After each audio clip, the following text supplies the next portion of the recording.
Sebelumnya izinkan saya memperkenalkan diri terlebih dahulu. Nama saya Ovilda, saya dari jurusan Statistika angkatan 2020. Nah, di sini saya sebagai moderator yang akan memandu jalannya seminar kita pada siang hari ini. Yang bertema Unsupervised Machine Learning Clustering Method in R, yang akan dibawakan oleh pemateri kita yaitu Ibu Dr. Teh Rohmatul Fajriah, SSI MSI. Beliau adalah dosen statistika Universitas Islam Indonesia. Untuk riwayat pendidikannya, beliau pernah menempuh S1 dan S2-nya di Universitas Gadjah Mada, mengambil jurusan matematika. Kemudian selanjutnya melanjutkan S3 di Teknis Universitas Graz, Austria, mengambil jurusan Engineering Sciences. Beliau juga banyak melakukan penelitian, di antaranya adalah faktor analisis of the quality at the region with spatial methods pada tahun 2018. Pada tahun 2004, beliau melakukan penelitian dengan judul Aplikasi Analisa Faktor untuk mengukur kepedulian mahasiswa dan santri. Kemudian, pernah pada tahun 2002, beliau melakukan penelitian yang berjudul Statistical Analysis of the Economic Performance in Indonesia. Dan masih banyak lagi judul penelitian yang dilakukan oleh beliau. Selain itu, beliau juga banyak melakukan pengabdian kepada masyarakat. Di antaranya adalah pada tahun 2018 dengan judul pengabdiannya penerapan statistika dalam bidang bioinformatika dan klimatologi, dan pada tahun 2017 dengan judul pengabdiannya How to Study at University. Selamat siang Ibu, selamat datang. Apa kabar Bu? Selamat siang, alhamdulillah baik. Gimana Mbak MC juga baik nggih? Puji Tuhan Bu, baik juga. Semoga sehat-sehat selalu Bu. Ya, nggih. Iya Bu, mungkin tanpa memperpanjang waktu, kita bisa langsung saja. Saya persilakan Ibu Rohmatul Fajriah untuk menyampaikan materinya. Saya boleh sharing screen, Mbak? Oh iya Bu. Nggih.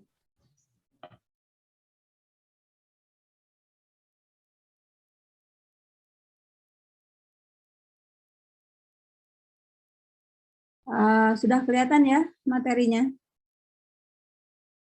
Atau belum? Sudah Bu, sudah. Sudah. Oke, bismillahirrahmanirrahim. Assalamualaikum warahmatullahi wabarakatuh. Selamat siang, salam sejahtera untuk kita semua.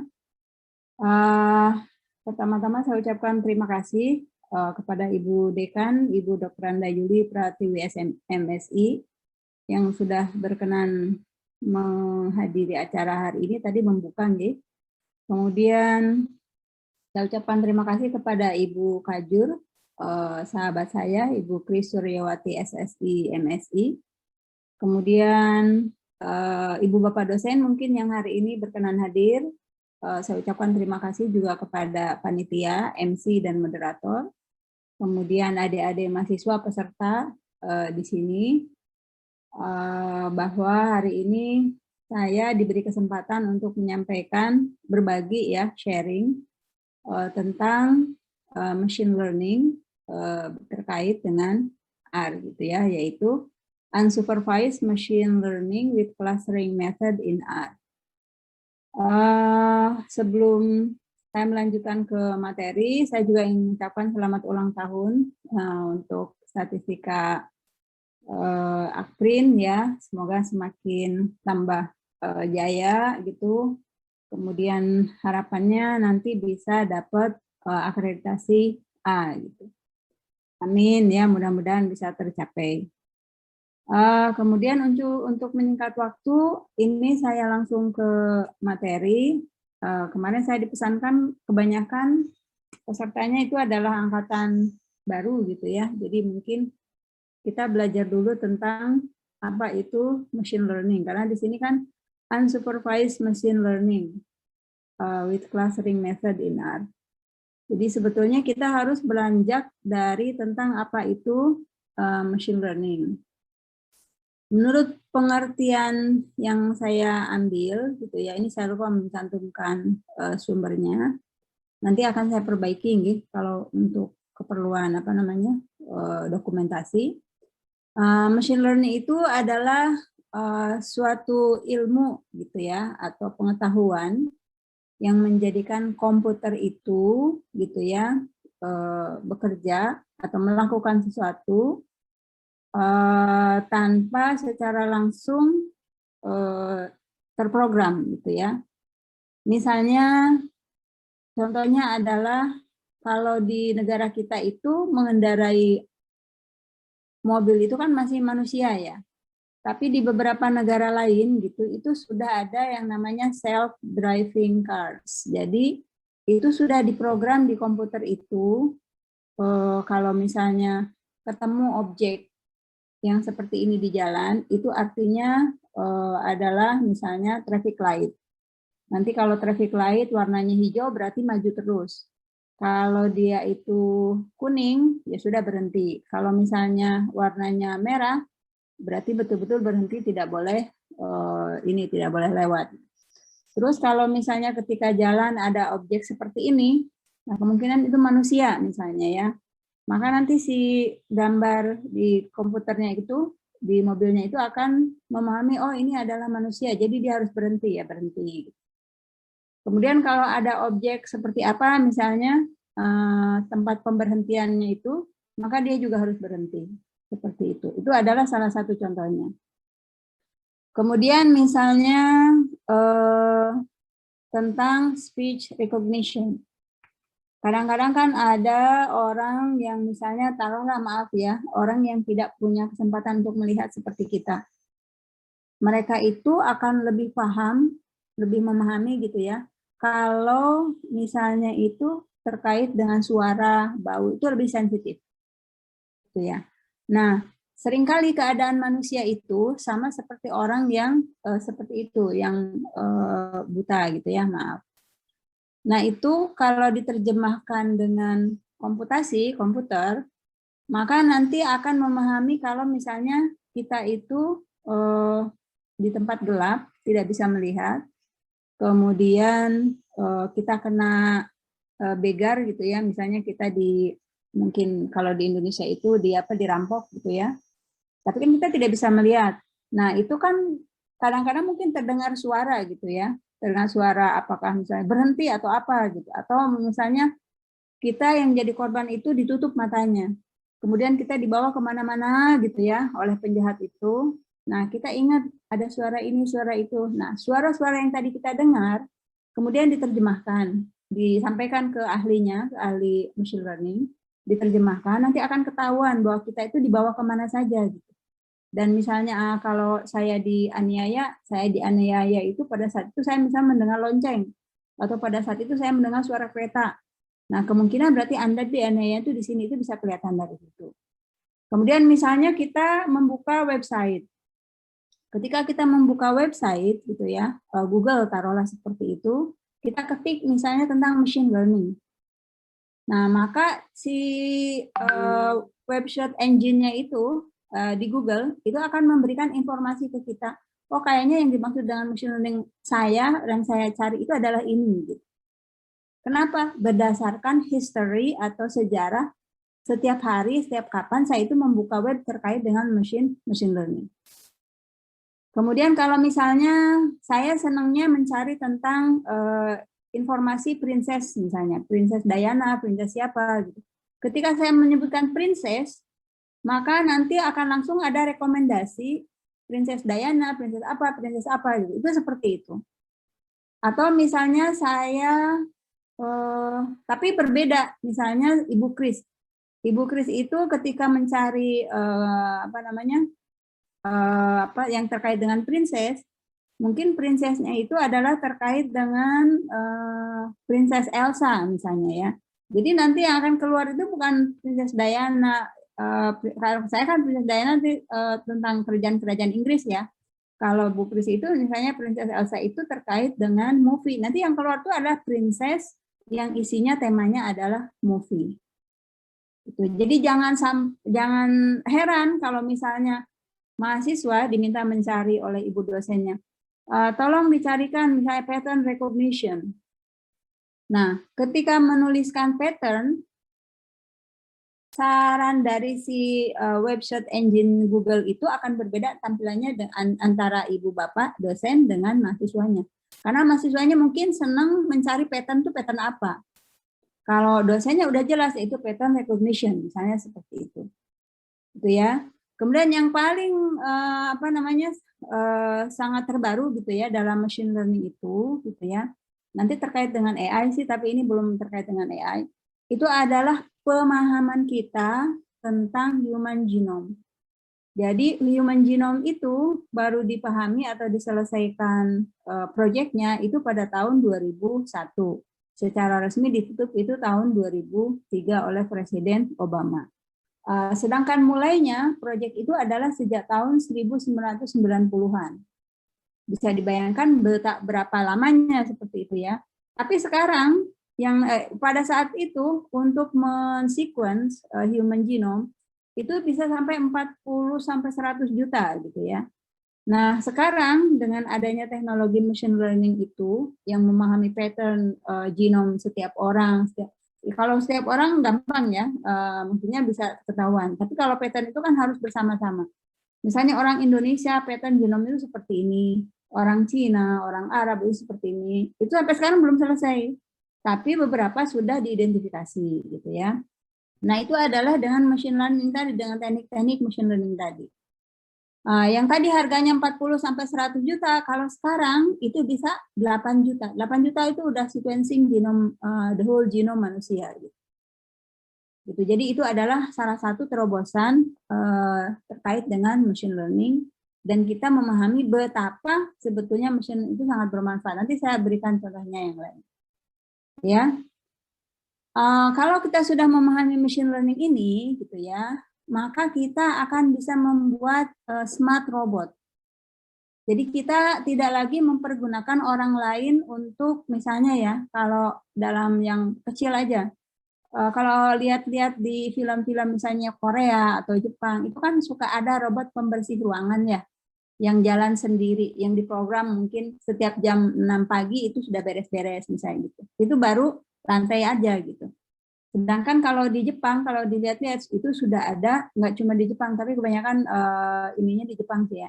Di Jepang, di Swedia itu sudah ada yang membuat robot untuk di dapur. Jadi memasak. Di Italia juga sudah digunakan itu untuk membuat granny pasta apa gitu ya. Jadi itu biasanya resep-resep zaman dahulu kalau kita resep nenek di kampung gitulah, kalau kira-kira seperti itu gitu ya. Nah, itu sudah ada gitu. Ada yang sudah bisa membuat telur ceplok apa segala macam. Kalau di Indonesia mungkin di programnya harus membuat misalnya sayur asem, balado atau apa seperti itulah kalau di Indonesia gitu ya. Cuma di kita belum. Seperti itu. Kemudian juga ada robot yang bukan cuma robot, sebelum ke robot gitu ya. Misalnya kalau di kita itu orang yang nyapu itu kan masih bapak-bapak atau ibu-ibu yang nyapu di jalan gitu ya. Kemudian pakai sekop, pakai apa segala macam gitu ya. Kalau di luar itu saya kurang tahu kalau di di Thailand gitu, tapi di Malaysia itu sudah pakai mesin. Nah, harga mesinnya sekarang ini sama dengan harga mobil kalau kata teman saya itu dengan mobil Toyota Innova atau apa gitu ya. 200 juta harganya. 200 sampai 300 juta. Itu hanya untuk satu mesin saja. Jadi kita itu ada yang lebih ini lagi sebetulnya sampai 1 miliar, 1 M. Itu untuk yang lebih besar lagi gitu ya. Nah, kalau di luar negeri itu sudah jalan seperti itu. Jadi manusia hanya mengoperasikan saja, tidak yang nyapu-nyapu. Apakah ada yang nyapu-nyapu? Ada tetap. Tapi tidak menjadi pekerjaan utama mereka. Jadi itu akan membantu sebetulnya kita menjadi orang yang lebih efisien gitu. Kita tidak lagi menggunakan jasa tenaga manusia yang mungkin nanti capeknya capek banget gitu ya. Jadi dalam hal ini sebetulnya machine learning mencoba membantu kita untuk mempunyai kehidupan yang lebih baik. Misalnya text understanding di sini tadi sudah anti spam, misalnya yang saudara punya email saudara itu sudah banyak banget misalnya spamnya bahkan sampai ribuan jutaan gitu ya. Nah, itu dengan adanya machine learning itu bisa langsung nanti dikeluarkan gitu. Kemudian misalnya computer vision itu sama tadi, seperti kalau misalnya ada objek itu nanti kita lihat, mungkin boleh jadi kalau di luar negeri itu ya, atau di bandara-bandara itu, sering orang ada yang tangkap basah, misalnya menyelundupkan narkotika, atau misalnya menyelundupkan barang yang tidak boleh dibawa ke luar negeri, misalnya seperti itu. Itu ketahuannya dari mana? Dilihat dari ekspresi mukanya. Biasanya orang yang bersalah, ekspresi mukanya itu adalah tidak santai. Kemudian sering ada keringat dingin, kemudian mungkin ininya juga tegang. Itu kelihatan. Jadi kalau ada orang yang ekspresi mukanya seperti itu kebetulan kesorot oleh kamera, langsung diciduk, boleh jadi dia dapat gitu. Tapi ada juga gitu ya orang yang sangat pintar, ekspresinya biasa aja gitu ya. Oleh misalnya binatang anjing itu tidak terlacak, ada juga gitu. Tapi kalau dengan semakin baiknya metode algoritma yang digunakan, maka orang-orang yang seperti itu kemungkinan untuk lolos dia menjadi lebih kecil. Computer vision juga sama akan membantu manusia yang tadi yang tidak bisa melihat itu bisa melihat tadi. Kemudian yang misalnya mempunyai bukannya tidak melihat sama sekali tidak melihat ya, misalnya ada glaukoma atau segala macam, itu juga dengan machine learning dia bisa menjadi lebih baik penglihatannya. Kemudian di medical informatics gitu ya, itu bisa kalau dengan spatial analysis nanti dia bisa memetakan, menginformasikan bahwa misalnya pada daerah mana itu lebih banyak kekurangannya tentang ini. Berarti nanti si pemerintah harus berkonsentrasi untuk menyelesaikan masalah itu khusus di daerah itu. Sementara di daerah lain mungkin kebutuhannya yang lain.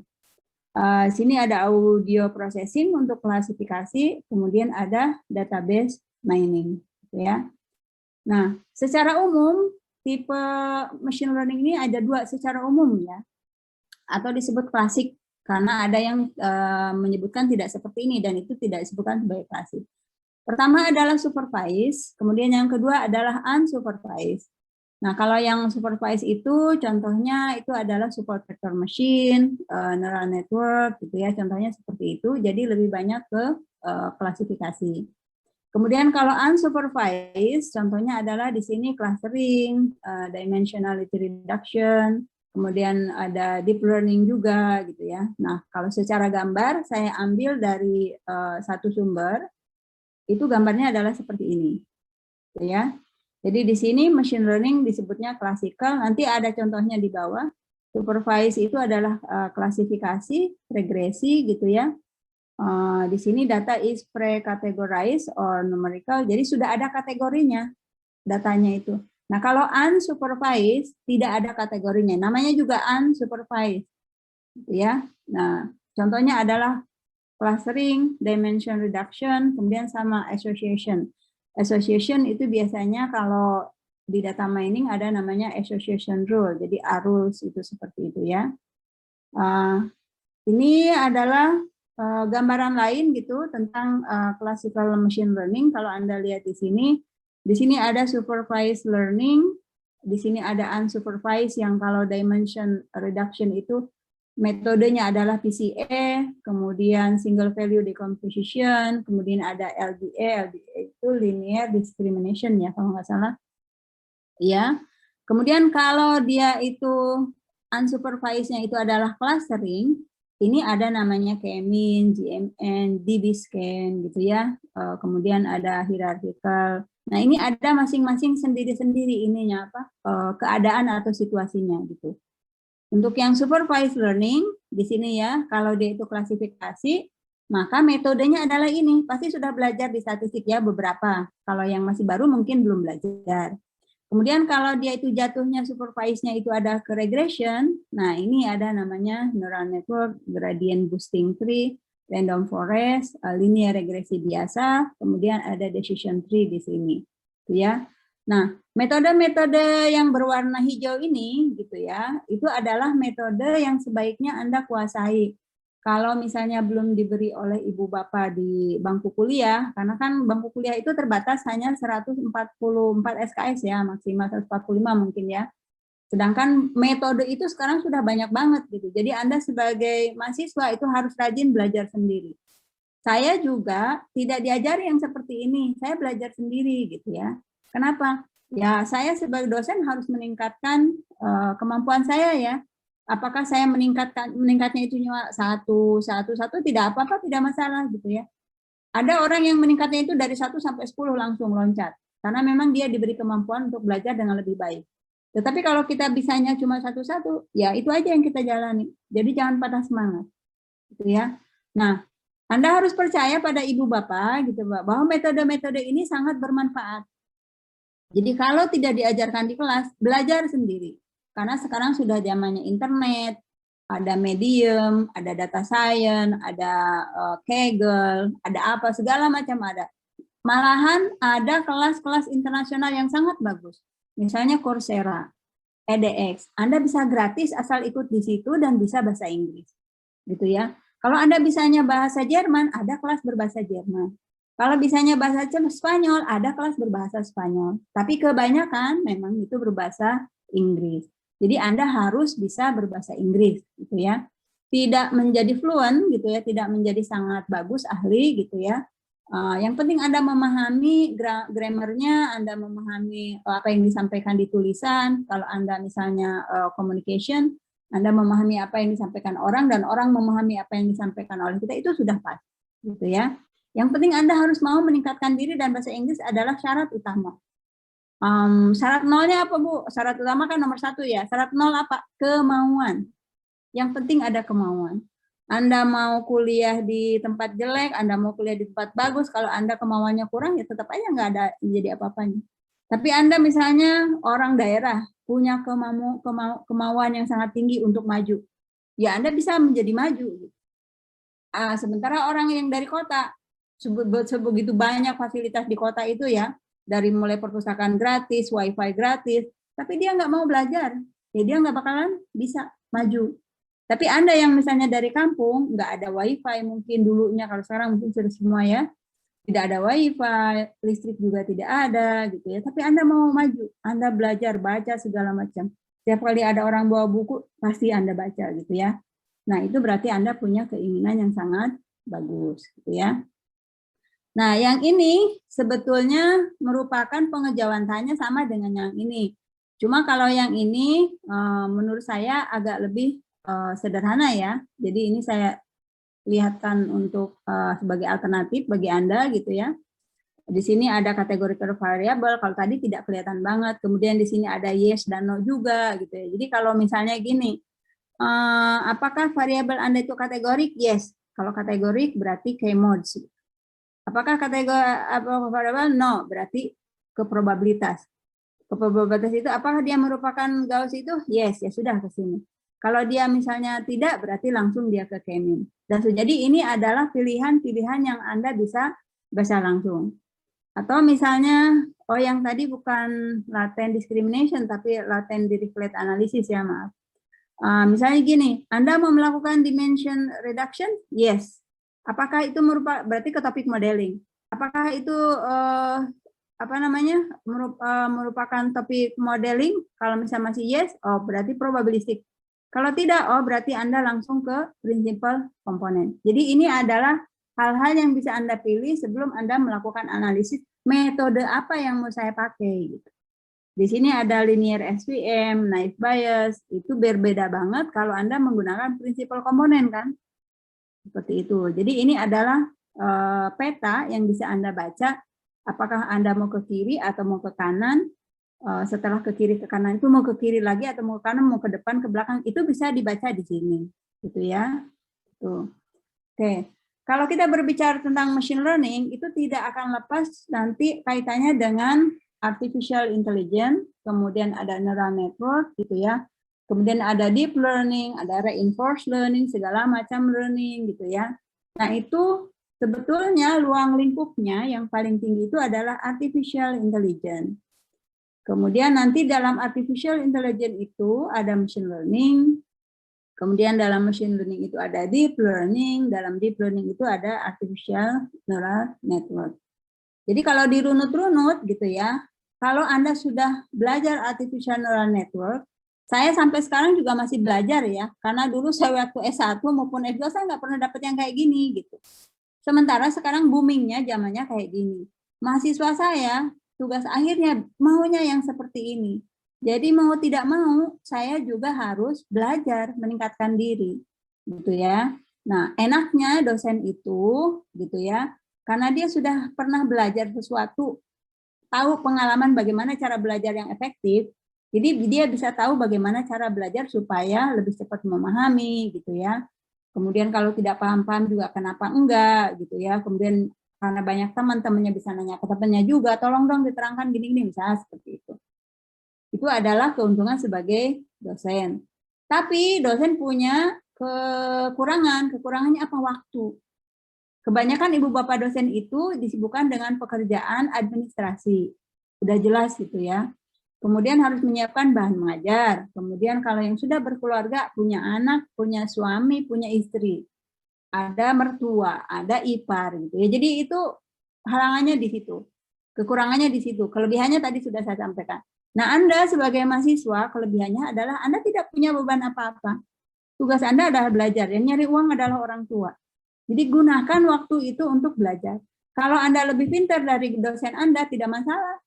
Tapi dosen Anda kan lebih pintar dari Anda di bidang lain gitu ya. Jadi jangan merasa, oh dosen itu lebih bodoh misalnya maaf daripada saya. Jangan, nggak boleh gitu. Itu namanya melunjak.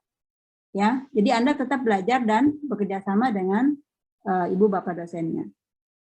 Nah, ini tadi ada berbagai macam apa namanya? Tadi kan klasikal. Kalau yang tidak klasikal itu saya ambil contoh ini. Ada juga yang lain yang berbeda buku. Kalau di sini machine learning itu dibagi menjadi supervised, unsupervised, semi-supervised. Kemudian di sini ada reinforcement learning. Nah, metodenya semua ada di sini, bisa dibaca di situ. Nah, kemudian ada juga nih yang terbaru. Kenapa saya masukkan ini di sini? Karena salah satu mahasiswa saya itu menggunakan recommender system, gitu ya. Jadi supervised, unsupervised, reinforcement. Di sini dia menggunakan semi-supervised. Di sini dia menggunakan recommender system. Ya. Nah, recommender system itu adalah rekomendasi ketika Anda misalnya kalau movie ya, ada recommender system untuk movie. Atau Anda misalnya yang sering sekali mungkin Anda ke tiket.com atau ke Traveloka. Ya. Anda ke Traveloka misalnya mau taruhlah yang tadi itu naik pesawat. Anda naik pesawat jam sekian gitu ya, itu langsung ada keluarkan pilihan-pilihannya, pilihan jamnya, pilihan maskapainya gitu ya, terus kelasnya gitu, seperti itu keluar. Kalau misalnya Anda mau pergi jalan-jalan nih, pergi ke misalnya Manado, Anda tulis itu mau Manado di Traveloka, mau berapa hari, nanti akan kelihatan di situ. Yang pertama kali muncul itu adalah yang sesuai dengan apa namanya profiling Anda. Jadi berdasarkan kalau Anda baru pertama kali ke situ gitu ya, maka yang ditanyakan itu biasanya untuk leisure, holiday, atau untuk bisnis. Kalau untuk bisnis biasanya orang senang kalau daerahnya misalnya sepi atau apa. Tapi kalau misalnya tulisannya di situ untuk leisure, untuk holiday gitu, biasanya nanti akan direkomendasikan untuk yang dekat-dekat ke pusat perbelanjaan seperti itu. Tapi kalau Anda sudah sering menggunakan Traveloka, si Traveloka jadinya hafal, ya. Oh, misalnya Mbak ini atau Mas ini, ternyata kalau dia itu pergi ke sana itu sukanya di sini. Jadi ketika Anda mau jalan-jalan lagi, langsunglah keluar sesuai dengan profiling Anda sebelumnya, bukan profiling Anda saat ini. Ya, tapi recommender system pun ada dua cara. Yang pertama recommender itu berdasarkan profiling kita sendiri. Yang kedua adalah berdasarkan profiling kita itu mirip siapa gitu. Nah, kalau saya, misalnya saya, Bu Kris, Bu Yuli, atau siapa, ada mungkin Ibu Bapak dosen di situ, misalnya mirip profilingnya, ya. Maka kalau Bu Kris itu misalnya pergi ke Bali, nginep di Hotel A, ketika saya menuliskan di Traveloka, saya mau ke Bali, maka Hotel A itu akan muncul. Ya, kenapa? Karena saya itu profilingnya mirip dengan Bu Kris, gitu, dengan sekelompok orang. Jadi seperti itu, rekomendasi berdasarkan orang yang mirip dengan saya. Kalau tadi kan rekomendasi berdasarkan saya sendiri. Itu adalah kekuatan machine learning ya, sampai seperti itu gitu. Cuma memang kalau machine learning itu kalau sudah ke AI nanti harus ada pembatasan-pembatasan supaya tidak kebablasan. Karena kita sampai sekarang itu belum mengetahui itu mau ke arah mana nantinya gitu. Jadi ada kode etik tertentu. Kalau di dalam misalnya penelitian medis biasanya ada apa itu namanya? Apa konsen gitu ya, saya lupa istilahnya itu. Semacam etik itu ya, kode etik itu. Jadi kalau misalnya saya sebagai pasien disodori untuk mengikut penelitian ini atau enggak, atau jadi uji coba atau enggak, itu saya harus memberikan konsen, letter of consent, letter consent-nya. Gitu. Nah ini juga sama. Ke depan mungkin mau seperti apa? Di suatu negara boleh atau enggak? Di suatu negara boleh, di suatu daerah tertentu boleh atau enggak? Jadi nanti ada batasan-batasan tertentu yang harus diinikan, ya. Nah, karena kita tadi sudah tahu apa itu machine learning tipenya ada dua secara umum ya, unsupervised dan supervised. Kalau yang classical, kalau yang enggak classical tadi sudah saya sampaikan. Mungkin sekarang kita harus memahami apa itu unsupervised machine learning sebetulnya, gitu ya. Kalau di sini disampaikan, maaf. Jadi unsupervised machine learning itu adalah sekumpulan teknik atau metode gitu ya untuk mengeksplor gitu ya dan mendiscover pengetahuan dari data gitu ya. Tapi tidak menggunakan predictive model. Nah, prediktif itu artinya Anda memperkirakan ya, memperkirakan atau memprediksi. Jadi dengan suatu model. Nah, kalau di dalam unsupervised ini tidak ada model, kita tidak memperkirakan, tidak ada model untuk memperkirakan itu. Ya, kalau dengan menggunakan predictive model itu namanya supervised. Anda tadi sudah tahu contoh supervised itu adalah misalnya regresi atau misalnya SPM seperti itu ya. Itu adalah salah satu supervised machine learning, gitu ya. Biasanya kita hanya mencoba untuk melihat polanya saja, untuk melihat pola. Oh, kalau polanya begini, kayaknya begini, gitu ya. Kemudian biasanya juga dilihat dengan menggunakan visualisasi. Jadi kalau yang supervised itu biasanya dengan model. Sementara kalau unsupervised itu biasanya dengan visualisasi, gitu ya. Seperti itu. Bagaimana sebetulnya unsupervised machine learning itu cara kerjanya gitu ya. Cara kerjanya itu adalah ini data kita. Gitu ya. Nah, data kita itu karena dia adalah unsupervised itu di sini dibilangnya no label, no training, kemudian unknown output. Jadi output dari sini tuh enggak ada. Kemudian setelah itu ada algoritmanya ya, algoritma dari unsupervised ini kemudian diproses.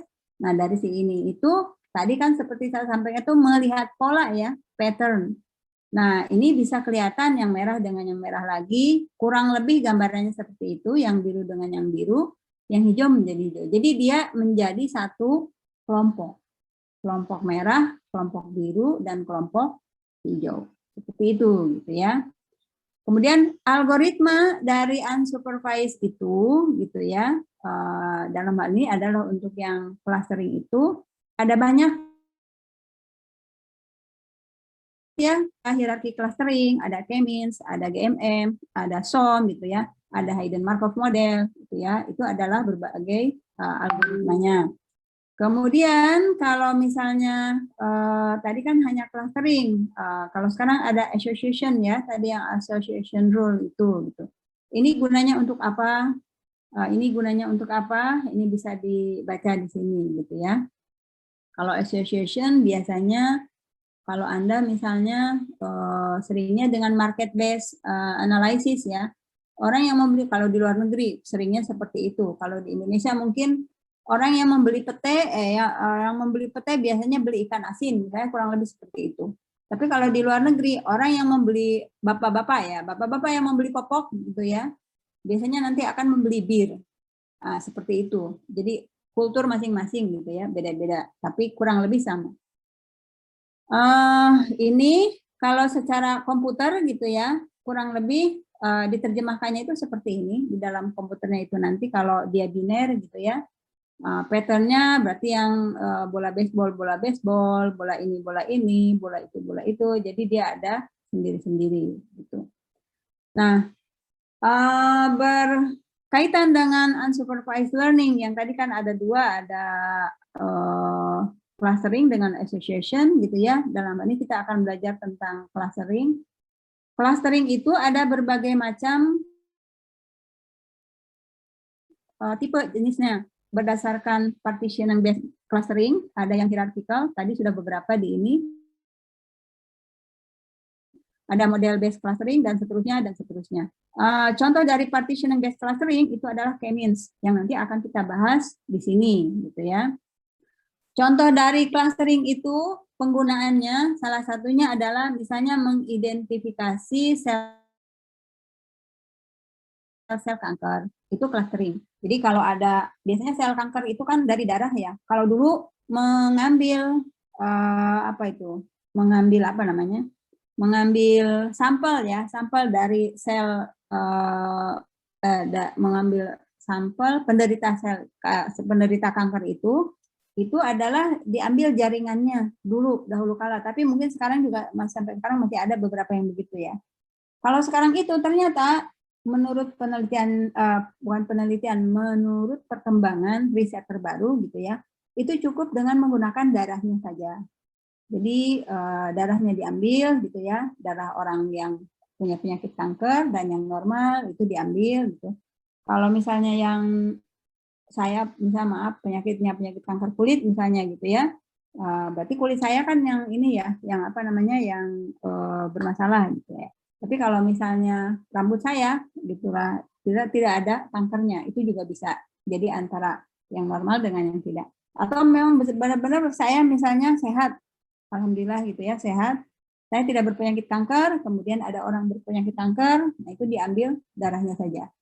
Jadi nanti di situ bisa kelihatan profiling ya, profiling dari orang yang berpenyakit dan tidak berpenyakit itu seperti apa. Kemudian yang kedua search engine tadi, seperti yang punya Google atau punya siapa gitu ya. Kemudian wireless network. Wireless network itu juga pertama mencari jaringan tercepat, kemudian yang aman dan lain sebagainya.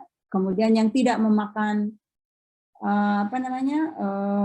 waktu gitu ya. Kan ada jaringan wireless yang kalau misalnya kita ini tuh lambat banget, susah untuk ininya gitu ya. Kemudian kalau yang terkait dengan bisnis itu adalah customer segmentation, gitu ya. Customer segmentation itu juga bisa dilihat dari berbagai sudut, gitu ya. Jadi kalau misalnya ini customer segmentation, ini adalah customer yang mempunyai baby, kemudian dia misalnya apa, terus ini apa. Kemudian di sini kalau sebagai produsen, kalau saya udah punya informasi tentang customer yang seperti ini gitu ya, mungkin saya hanya akan melihat dari targetnya. Sementara misalnya produsen lain, dia akan melihat dari segi produknya gitu. Jadi misalnya produk ini yang banyak dipakai, oh berarti nanti saya akan memproduksi produknya yang seperti ini saja. Tapi kalau saya misalnya mengkhususkan hanya pada produk misalnya sampo bayi gitu ya. Nah, sampo bayi itu banyak digemari yang mana?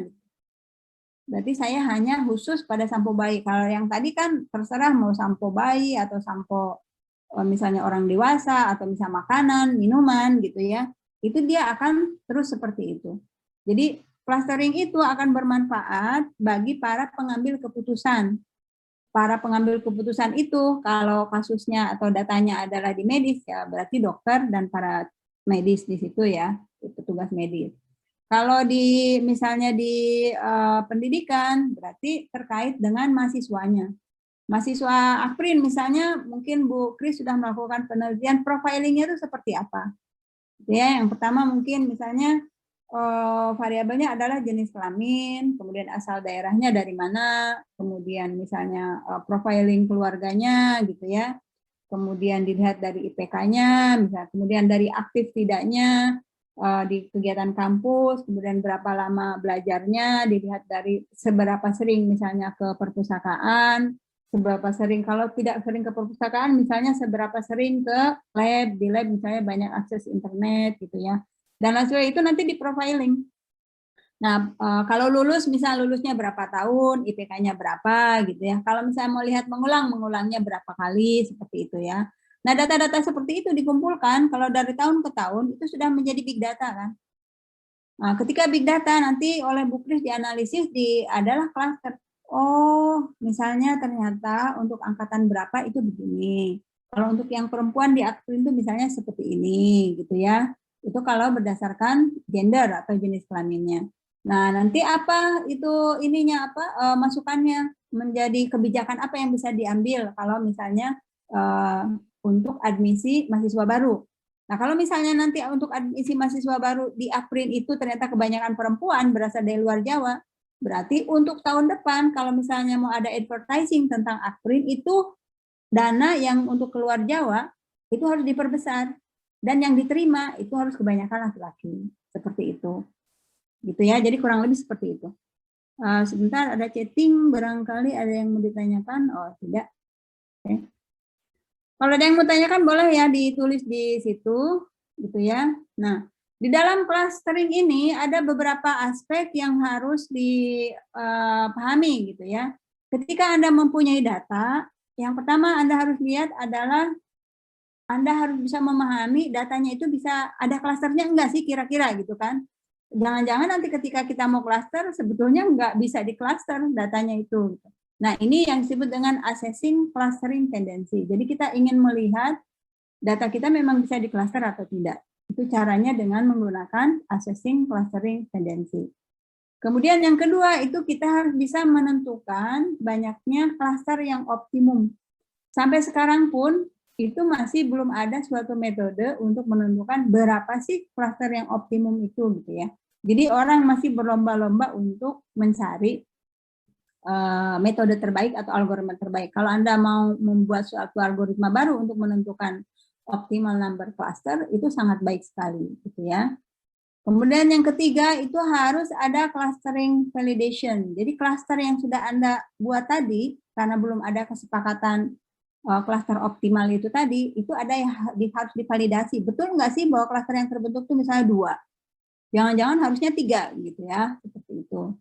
Kemudian yang terakhir itu adalah kita harus bisa memilih metode atau algoritma klaster terbaik. Jadi ada beberapa macam metode di situ, algoritma dalam clustering itu Anda harus bisa memilih itu, ya. Kemudian di sini saya hanya akan membahas tentang k-means clustering gitu ya. Jadi tadi sudah ada supervised, unsupervised. Kemudian unsupervised itu ada clustering, ada apa tadi association gitu ya. Ada yang lain juga tadi. Kemudian dari clustering ini ada berbagai macam clustering, ada partition segala macam tadi gitu ya.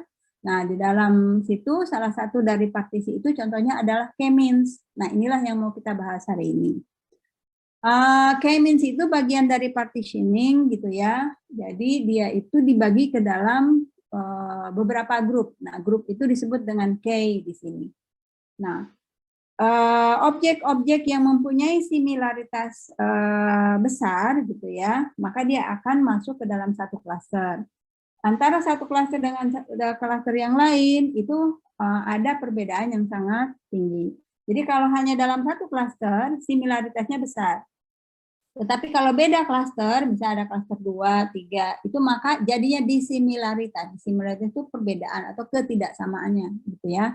Nah, itu diukur dengan apa saja ketidaksamaannya? Ada yang dengan korelasi, ada yang dengan jarak, gitu ya. Tapi kebanyakan sih dengan jarak.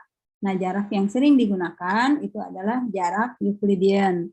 Jadi jarak itu kalau sudah diberitahu oleh Ibu Bapak dosennya, ada jarak Mahalanobis, ada jarak Euclidean, ada jarak apa gitu ya.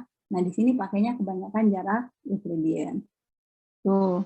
Kemudian algoritma dari k-means itu kurang lebih seperti ini. Kalau Anda mau membuat pemrograman sendiri gitu, monggo silahkan dengan melihat seperti ini. Apakah persis seperti ini, Bu? Ada juga sih di tempat lain yang mungkin penggambarannya lebih secara matematis gitu ya. Jadi Anda bisa mengikuti step by step-nya di situ, tapi secara umum sama. Ya, oke. Kemudian bagaimana cara komputasi K-means itu di R. Nanti akan ada demonya gitu ya, tapi setelah ini saja. Yang pertama adalah Anda harus punya data dulu. Ya, kemudian dilakukan preparasi data, yaitu harus datanya di scaling dulu. Bagaimana caranya scaling? Nanti kita belajar gitu ya. Kemudian ada beberapa package yang harus di-install gitu ya sebelum Anda melakukan K-means itu. Di sini saya menggunakan package-nya itu Facto Extra gitu ya. Kemudian langkah ketiga mengestimasi ya tentang banyaknya klaster optimal. Di sini kalau di Facto Extra dia menggunakan fungsi fis and bclass gitu ya. Kemudian setelah itu baru kita akan melakukan komputasi K-means gitu ya. Kemudian kita akan menilai hasil dari K-means tadi, clustering tadi. Kemudian setelah itu akan kita lakukan visualisasi. Gitu ya. Nah, itu secara umum gambarannya kalau kita akan melakukan K-means clustering di R gitu. Nah, sampai sini ada pertanyaan dulu tidak sebelum saya melanjutkan ke demo di R-nya gitu. Monggo kalau ada pertanyaan sambil saya nanti ada sesi untuk tanya jawab. Oh iya oke. Berarti ini saya langsung ke demonya aja nih. Iya Bu. Langsung. Nih saya harus stop sharingnya yang lain lagi. Oke. Ini ya. Jadi di sini saya sudah mempersiapkan file scriptnya, tapi belum saya berikan ke panitia nih, karena tadi saya baru running terakhir gitu. Insya Allah sudah oke. Ada beberapa mungkin yang perlu ditambahkan belakangan nanti. Yang pertama-tama tadi itu kan Anda harus punya data dulu ya, harus punya data dulu. Nah, tapi kalau Anda di R gitu, ada baiknya supaya Anda lancar jalannya, itu lebih baik Anda siapkan dulu package-nya. Nah, package apa yang diperlukan dalam K-means clustering di R? Kalau saya menggunakannya pertama Facto Extra, kemudian di sini ada NB class, kemudian ada VFC, FVC gitu ya, kemudian ada CL valid, kemudian ada cluster 10 ya. Nah, semua ini nanti akan digunakan di belakang ya. Kalau Facto Extra itu untuk K-means-nya, kalau NB class itu untuk banyaknya cluster optimal.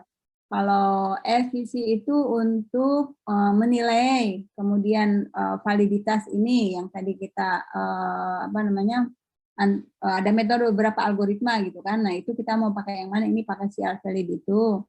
Kemudian cluster 10 itu adalah untuk melihat apakah data kita itu bisa di-cluster atau tidak. Ya. Oke.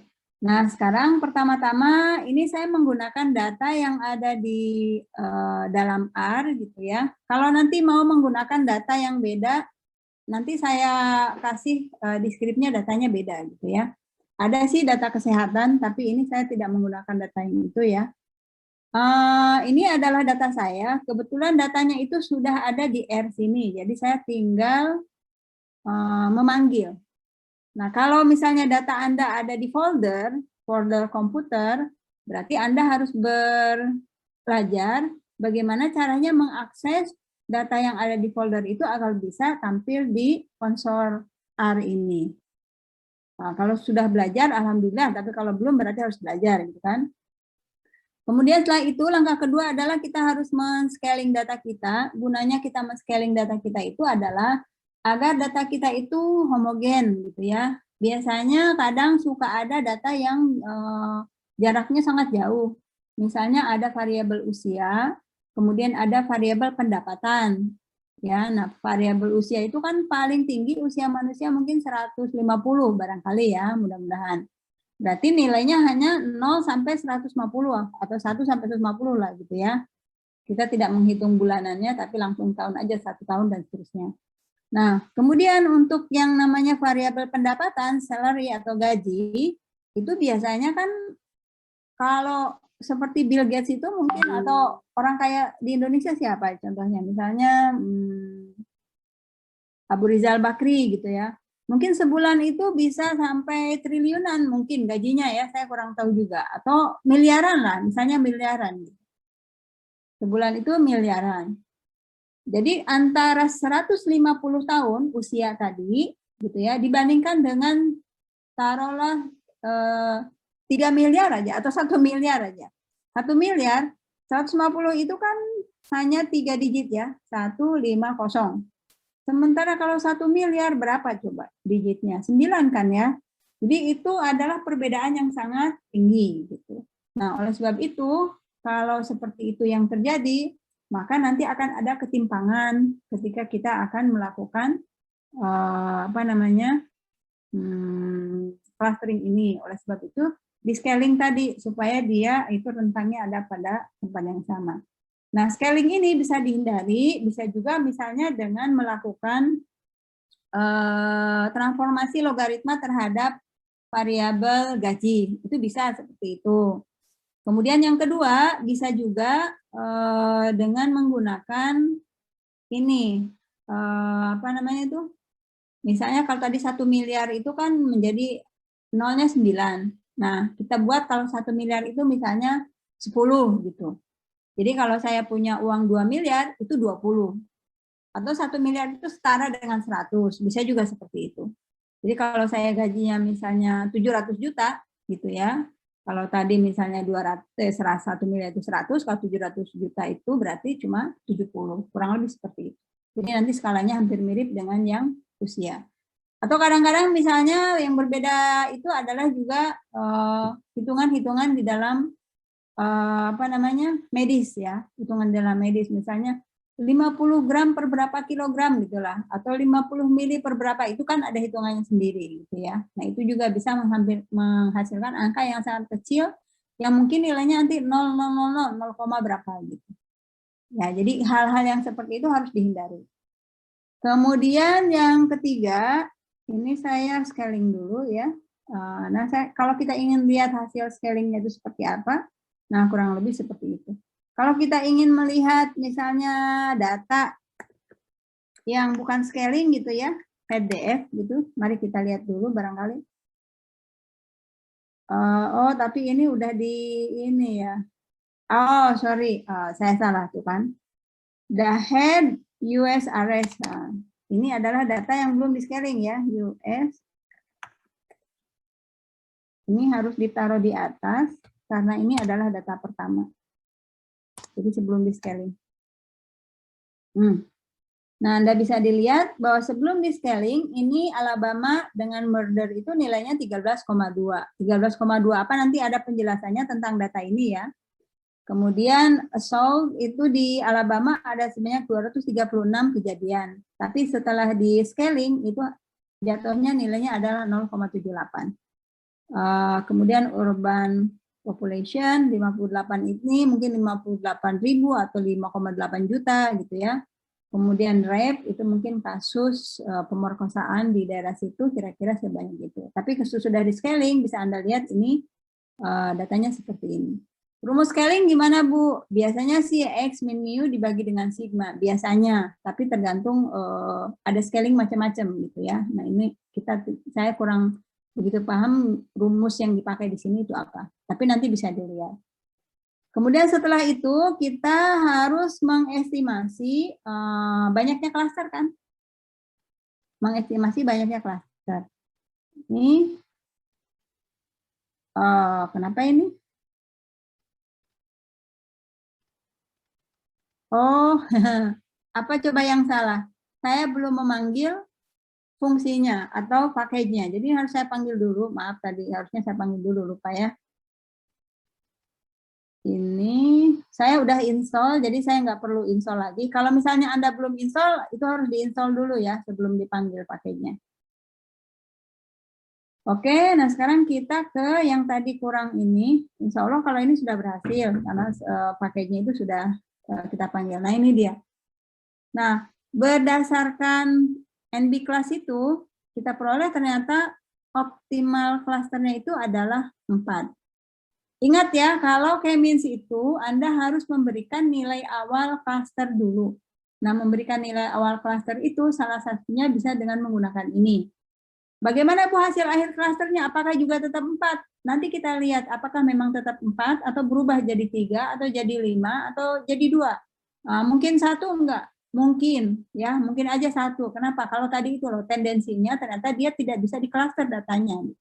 Boleh jadi seperti itu. Oke, sudah. Nah, karena di sini kita lihat sudah ditunjukkan oleh grafik ini bahwa optimal cluster itu adalah 4. Berarti ketika kita melakukan analisis K-means gitu ya, maka kita tuliskan di sini adalah 4. DF itu adalah data yang sudah di scaling tadi ya. N-start itu adalah apa tuh namanya? Bukan simulasi. Saya agak lupa namanya. Ya semacam simulasi. Iterasinya itu adalah 25 kali. Dan ini kita sudah melakukan, kemudian kita ingin tahu hasilnya apa gitu ya. Nah, hasilnya tuh ini. Kemudian kita lihatkan sajalah di sini.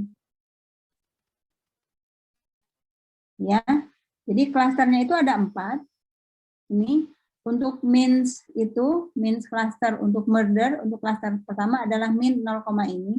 Nanti maksudnya ini apa bisa di ini lagi. Kemudian ini terusnya kan tadi ini berdasarkan datanya data yang sudah di apa tadi di scaling ya. Sudah. Kemudian kalau kita mau melihat berdasarkan data aslinya itu seperti ini caranya. Nah, kelihatan gitu ya. Jadi untuk klaster 1 murdernya itu rata-rata 3,6 dan seterusnya kalau kita bisa lihat gitu ya. Ternyata kalau klaster 2 dan 3 itu murdernya lebih tinggi dibanding dengan klaster 1 dan 4. Nah, untuk melihat apakah klaster 1 dan 4 itu sama atau klaster 2 dan 3 itu sama, nanti kita bisa melakukan analisis lanjutan. Kebetulan di sini klasternya 4 ya. Jadi dalam hal ini kita bisa melakukan nanti untuk profilingnya menggunakan analisis variansi satu arah. Tapi kalau klasternya itu hanya 2, berarti kita hanya bisa melakukan t-test. Kalau datanya banyak, kita bisa pakai t-test. Asumsikan bahwa itu berdistribusi normal. Tapi kalau datanya hanya sedikit, kita menggunakan Mann-Whitney. Karena kita berasumsi bahwa datanya mungkin tidak cukup kuat untuk menunjang asumsi bahwa dia berdistribusi normal. Kalau t-test kan datanya harus berdistribusi normal, tapi kalau Mann-Whitney kan tidak harus berdistribusi normal. Kemudian untuk assault atau penganiayaan gitu ya, sama juga hampir mirip. Jadi klaster 2 dan 3 itu sangat tinggi. Nanti kita lihat klaster 2 itu siapa aja gitu ya. Kemudian untuk rape juga sama, jadi banyak orang yang diperkosa di situ. Nah, dari segi urban population, ternyata populasinya itu memang yang 2 itu sangat tinggi. Sementara yang 1 itu sama dengan yang 3 dan yang nomor 4 itu juga sangat tinggi. Jadi bisa kita simpulkan bahwa urban populasi itu tidak menentukan gitu ya, apakah dia itu tingkat kejahatannya akan tinggi atau tidak. Jadi dalam hal ini mungkin kita bisa mencari lebih dalam, menggali lebih dalam lagi kalau ada data yang lain. Kira-kira apa yang menyebabkan tingkat kriminal di daerah nomor 2 itu tinggi? Kan karena urban populasinya tidak menjadikan syarat. Karena kalau misalnya populasinya itu menjadi syarat, harusnya yang klaster 4 itu juga dia harus tinggi gitu ya, tingkat kriminalitasnya. Ternyata tidak. Nah, ini adalah hal yang menarik juga gitu ya. Oke, kita lihat lagi. Nah, ini adalah data daerah mana saja yang masuk ke klaster 2. Kalau dari sini kan klaster 2 itu sangat memprihatinkan gitu ya. Murdernya tinggi, assault-nya tinggi, kemudian rape-nya tinggi. Berarti kalau saya orang Indonesia mau pindah ke Amerika, ini kan data di Amerika ya. Saya jangan sampai tinggal di daerah itu. Daerah mana saja kah itu nanti akan kelihatan karena itu 3. Salah satunya adalah di Alaska. Wow, padahal Alaska itu jauh banget ya, di daerah kutub. Tapi ternyata tingkat kriminalitasnya sangat tinggi. Kemudian di sini ada Arizona, ada California ya. California sering ini ya, sudah sangat terkenal barangkali. Terus Colorado juga ada. Yang lain-lainnya juga nanti yang 2 itu bisa kita lihat. Jadi kalau salah satu guna ini, hasil analisis clustering K-means itu adalah kalau saya orang Asia atau orang Indonesia, mau pindah ke Amerika, jangan sampai deh saya ke situ. Kenapa? Karena di situ tingkat kejahatannya tinggi. Gitu. Kalau sampai ada informasi yang lain, misalnya kejahatannya itu kepada siapa saja sih? Apakah kepada orang Asia atau sesama mereka sendiri gitu, orang bule sana, atau terhadap orang etnis yang lain gitu. Nah itu nanti kita bisa, oh ternyata kejahatan di situ yang paling tinggi itu adalah terhadap orang asli sana. Jadi kalau misalnya saya mau ke sana, ya udah nggak apa-apalah gitu. Bisa aja seperti itu, gitu ya. Oke, terus ini mah yang tadi ya. Cluster size itu untuk memperlihatkan bahwa cluster 1 itu ada 13 negara bagian, kemudian 2, jadi paling sedikit itu ada di cluster 3. Paling banyak dia ada di klaster 4. Ternyata klaster 4 itu adalah klaster yang tergolong aman ya tadi, karena tingkat kejahatannya juga rendah gitu. Kemudian populasinya sih tetap tinggi tadi ya, tapi ternyata di situ aman. Jadi kalau orang yang mau cari aman ya, saya lebih baik pindah itu ke klaster nomor 4. Meskipun di situ sudah banyak orang, tapi keamanannya terjamin gitu ya. Oke, ini adalah informasi yang lain. Nah, sekarang kalau kita lihat visualisasinya, nah, ternyata seperti ini. Kalau tadi kan saya tidak tahu yang mana saja yang masuk ke klaster ini, gitu ya. Tapi dengan seperti ini ternyata bisa dilihat sebentar ya.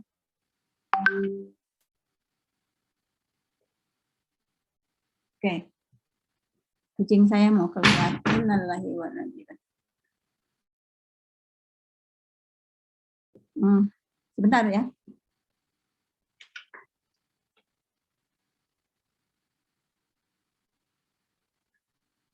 Oke. Maaf, ada gangguan. Nah, dengan adanya visualisasi ini ternyata saya bisa melihat gitu ya, bahwa klaster 4 yang saya bilang aman tadi gitu ya, itu adalah ini Washington DC, Connecticut, New Jersey, malah Indiana ini, kemudian Delaware, Oregon, Ohio, itu dia termasuk daerah yang aman. Wyoming juga, jadi Virginia juga. Jadi kalau mau pindah ke daerah sini gitu. Atau ke daerah nomor 1 yang warna biru. Yang mana ini? Ya ini, ada South Dakota, North Dakota, Maine, Idaho, Idaho gitu ya, New Hampshire, Nebraska dan lain sebagainya. Wisconsin, ya, biasanya orang kalau mau kuliah tempat yang baik di itu ada University of Wisconsin juga bagus, Minnesota juga bagus gitu ya.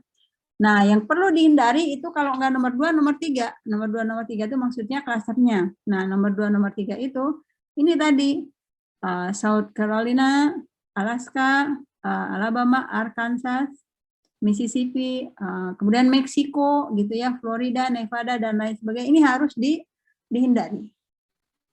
Karena ternyata yang satu itu populasinya sangat tinggi, yang nomor 2 itu ya. Kalau yang nomor 3 itu populasinya sebetulnya rendah, tadi cuma 53 kalau tidak salah.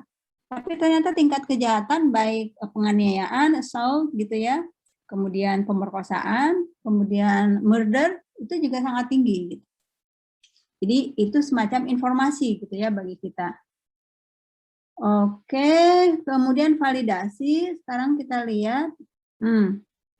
Ini untuk yang validasi ini gitu ya. Kalau dari sini ini kita bisa lihat bahwa ternyata sebetulnya ini kurang lebih ya, ada terdapat 4 kelompok tadi ya, di masing-masingnya itu ada, di sini ada, di sini ada, di situ ada, di situ ada.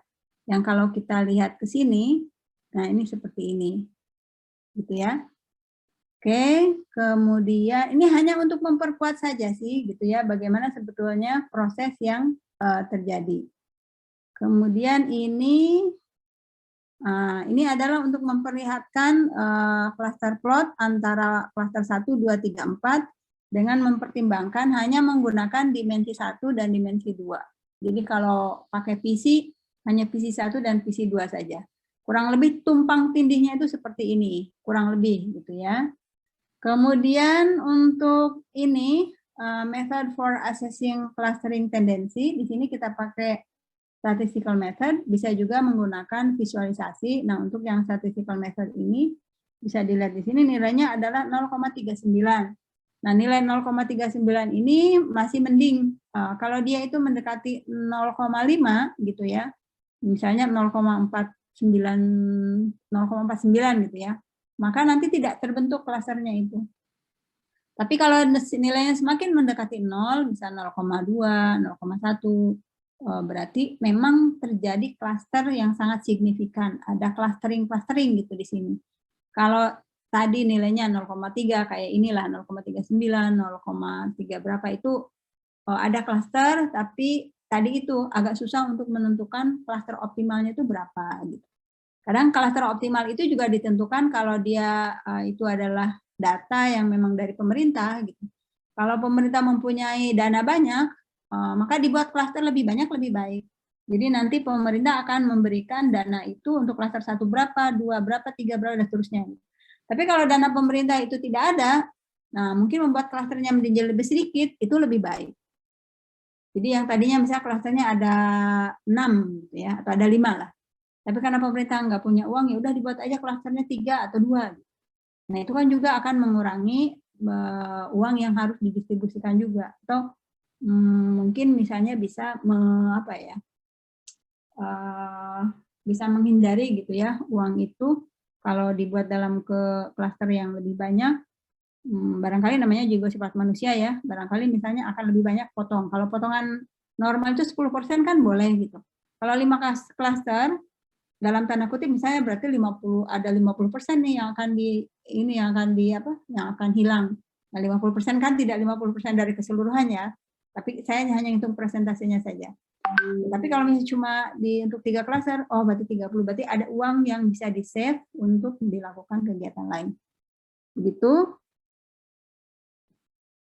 Oke. Nah, salah satu cara untuk melihat bahwa akan ada klaster ataupun tidak, itu bisa dilihat di sini. Nah, dari sini bisa kita lihat, ini kan ada yang warnanya ungu, putih, sama orange gitu ya. Nah, kalau dia itu hanya orange saja atau hanya ungu saja, artinya dia nggak ada clustering di situ. Jadi kita mau melakukan clustering apapun agak kurang pas gitu ya. Jadi hasilnya nanti malah tidak bisa memberikan hasil yang optimal. Tapi kalau di sini kita lihat, bisa kita lihat bahwa ternyata memang ini terbentuk beberapa klaster di sini gitu ya.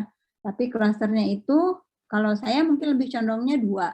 Tapi orang lain mungkin bisa 3 gitu. Karena apa? Karena di sini ada yang putih, ada yang ungu, sama ada yang orange. Seperti itu. Ya, oke. Nah, untuk menghitung banyaknya klaster yang optimal gitu ada beberapa cara kan, ada metode elbow, metode silhouette atau apa gitu ya. Nanti bisa kelihatan di sini. Ternyata untuk metode elbow dia merekomendasikan ada 4 untuk data kita itu ya. Kalau silhouette ternyata dia memberikan klasternya itu hanya 2. Oke. Nah, kalau gap statistik ternyata memberikan 3. Wah, berarti kita diberikan rekomendasi yang berbeda gitu ya. Terus bagaimana caranya? Nah, ini di sini dikasih tahu ada 30 cara untuk memilih gitu ya, klaster mana yang terbaik. Nah, ini hasilnya ada di sini. Ternyata ada 11 metode atau indeks gitu ya, yang mensarankan klasternya itu adalah 2 saja. Kemudian sisanya yang lain ada di sini. Dari sini Anda bisa lihat bahwa yang memberikan saran untuk 6 klaster itu ada 7 metode. Tapi yang paling banyak memang 2. Jadi artinya gimana ini? Ya Anda boleh ambil klasternya itu 2 atau klasternya itu 6, tidak apa-apa. Ya, jadi tidak masalah. Nah, kemudian setelah itu kita akan menghitung validasi ya, validasi dari yang tadi sudah kita buat itu, tapi sebetulnya tadi sudah sih sama kita di situ ya, sudah di ini kan. Nah ini 4 gitu ya. Nah ini silhouette-nya itu 4. Tadi soalnya kita milihnya 4 ya, tapi kalau misalnya nanti jadinya 2, tinggal diganti aja angka 4 tadi menjadi 2. Kalau ini silhouette information kayaknya nggak begitu perlu. Ini silhouette dan gitu ya, itu adalah indeks yang untuk menunjukkan bahwa memang klaster kita itu udah optimal itu segitu gitu ya. Semakin tinggi nilai siluetnya, semakin tinggi juga nilai dan indeksnya, itu menunjukkan bahwa klaster yang terbentuk sudah oke. Kalau tadinya kita milih 2 ya berarti 2 sudah oke. Ya. Kemudian di sini ada cara memilih algoritma clustering yang terbaik gitu ya.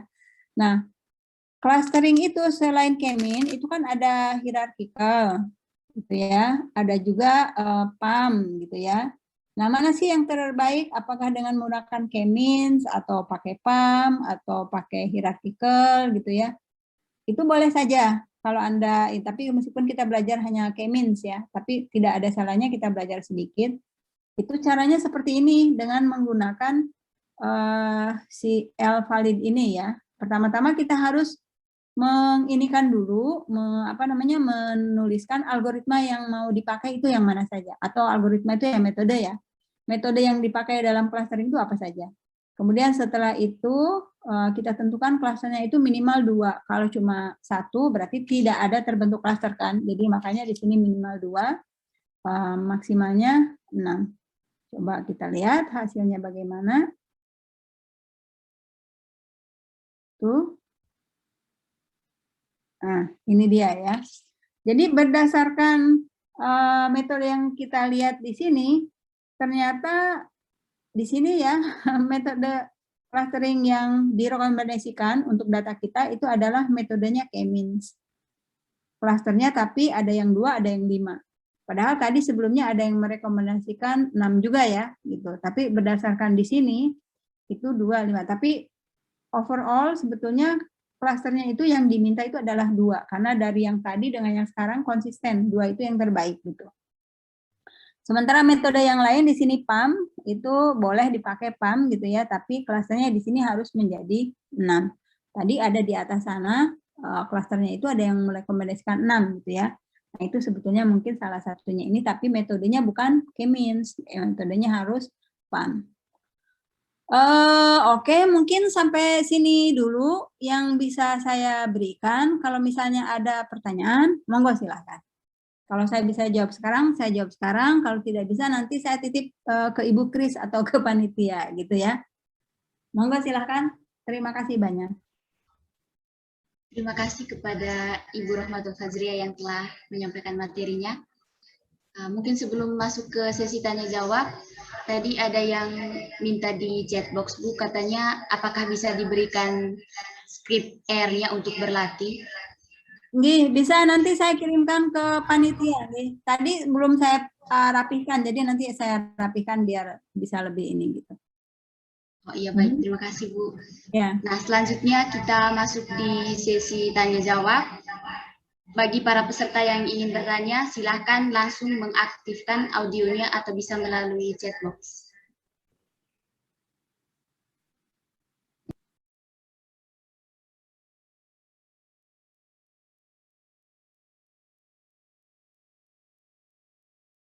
Mungkin masih malu-malu karena mahasiswa baru barangkali. Jangan malu bertanya ya, nggak apa-apa bertanya, nggak bakal mengurangi nilai juga kok.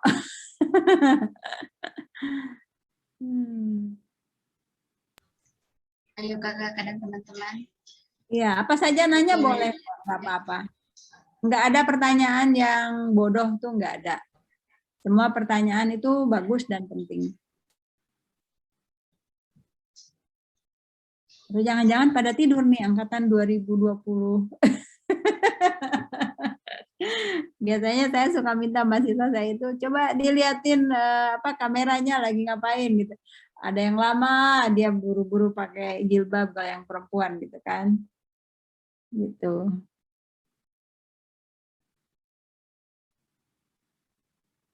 Kali masih malu-malu ya, Bang.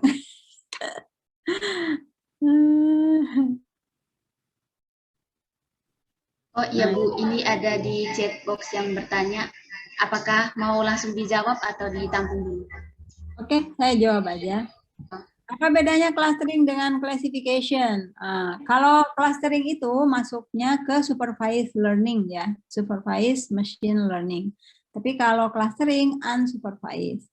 Kemudian kalau classification, datanya biasanya sudah ada atributnya, atribut yang menunjukkan dia itu ada kelas-kelasnya. Jadi kalau ada Y-nya, ada Y-nya. Ya.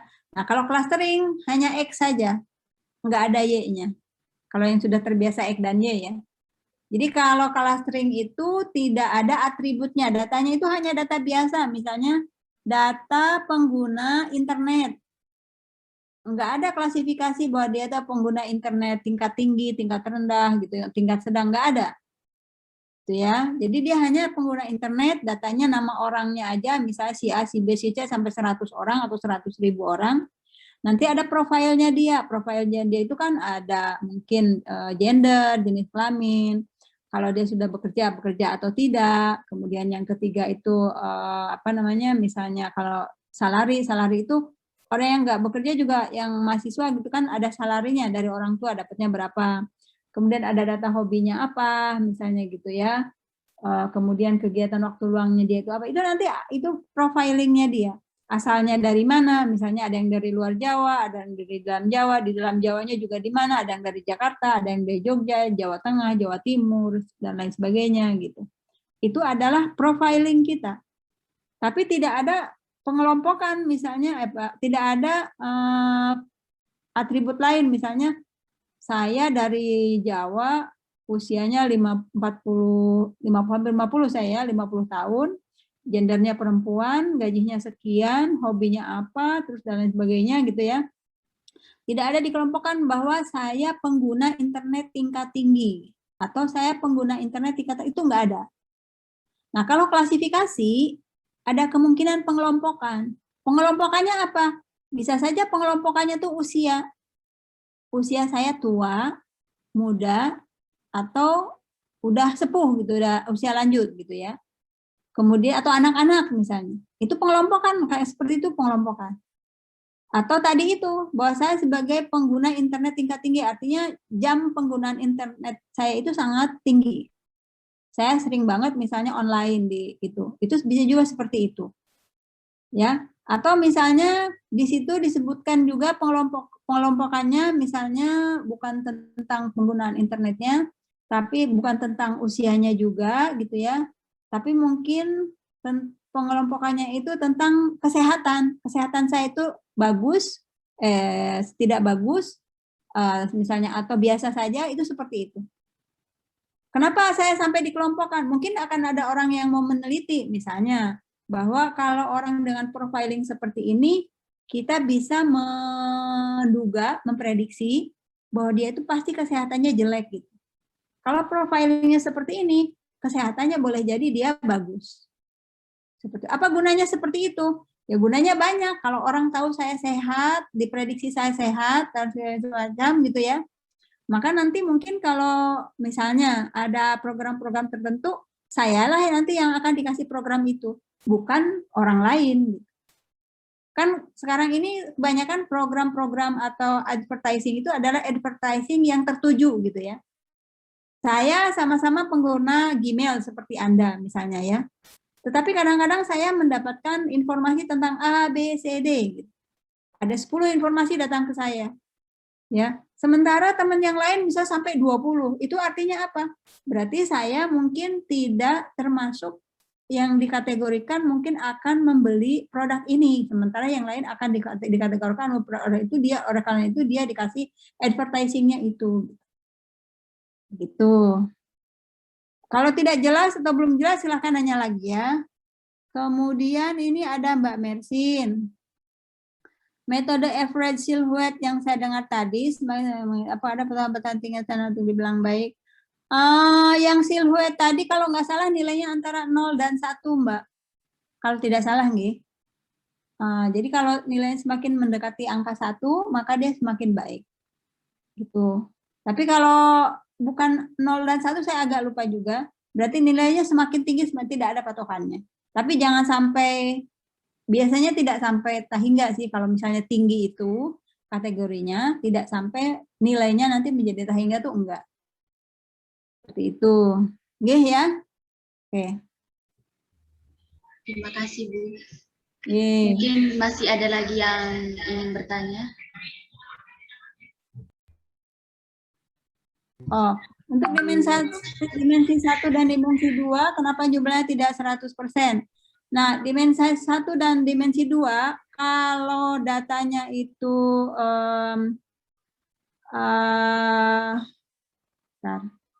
tidak selalu 100% langsung ya. Jadi dimensi 1 dan dimensi 2 itu kan hasil dari PCA biasanya, Principal Component Analysis ya.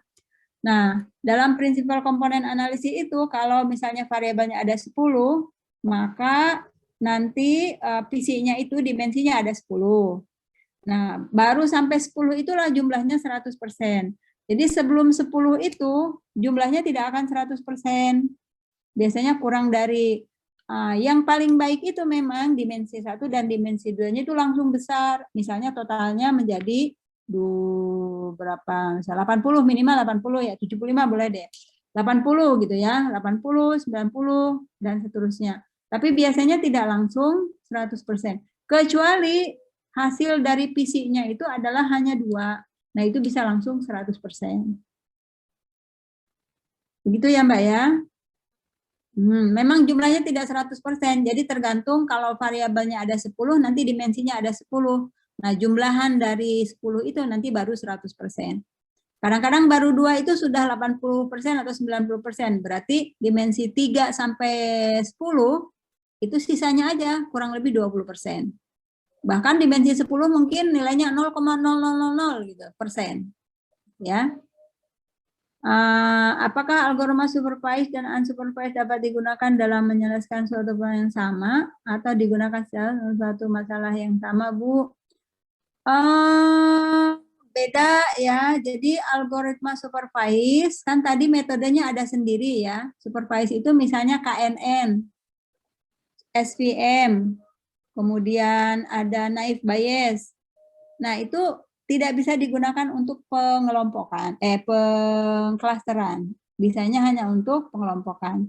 Kalau unsupervised, tadi Kemin segala macam, itu tidak bisa digunakan untuk pengelompokan atau klasifikasi. Salah, pengelompokan itu ya clustering ya, maaf.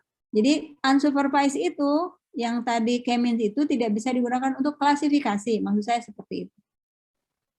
Jadi kalau saya bilang pengelompokan itu maksudnya clustering ya.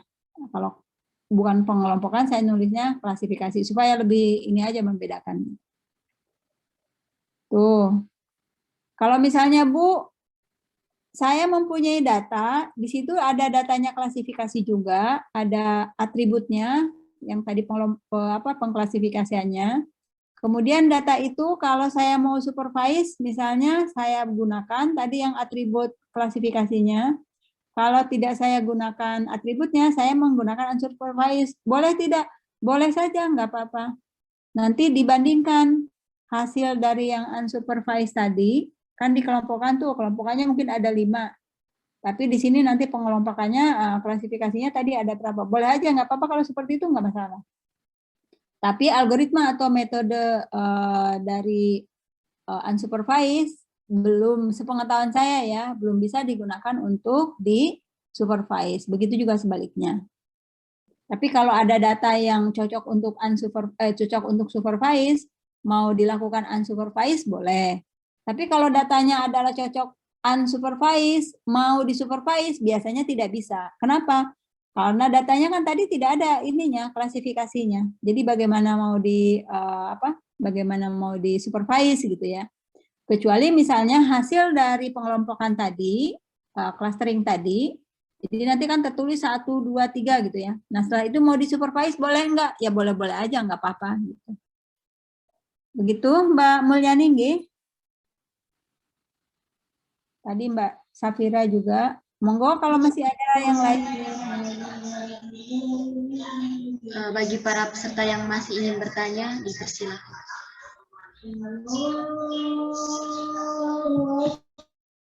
Sudah azan. Di tempat saya juga sudah azan.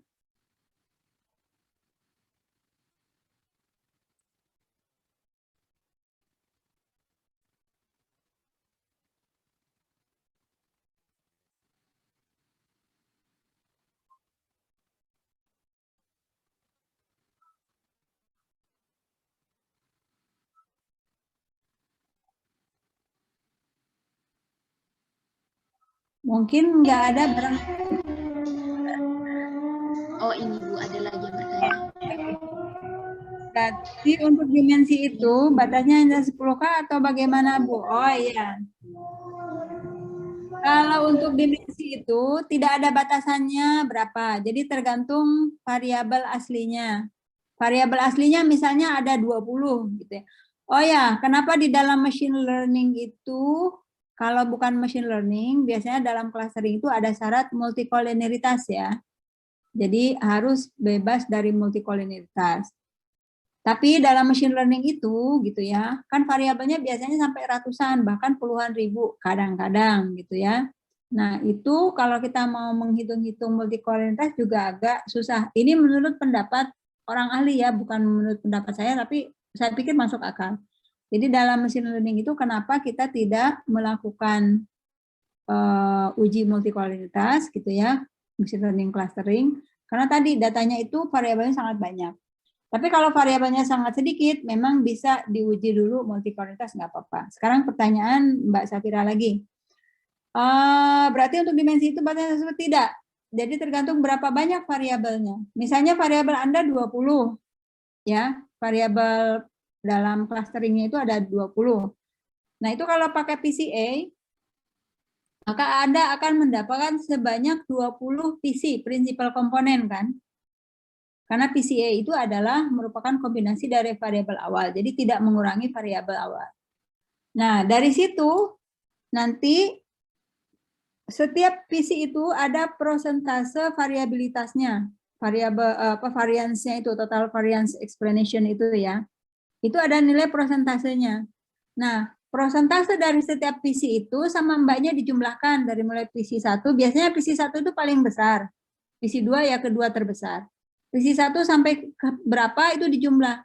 Kalau dia sudah mendekati, kalau hanya 2 atau 3 sudah mendekati 80%, itu sudah lebih bagus. Jadi Anda cukup berhenti sampai 3 saja. Ya.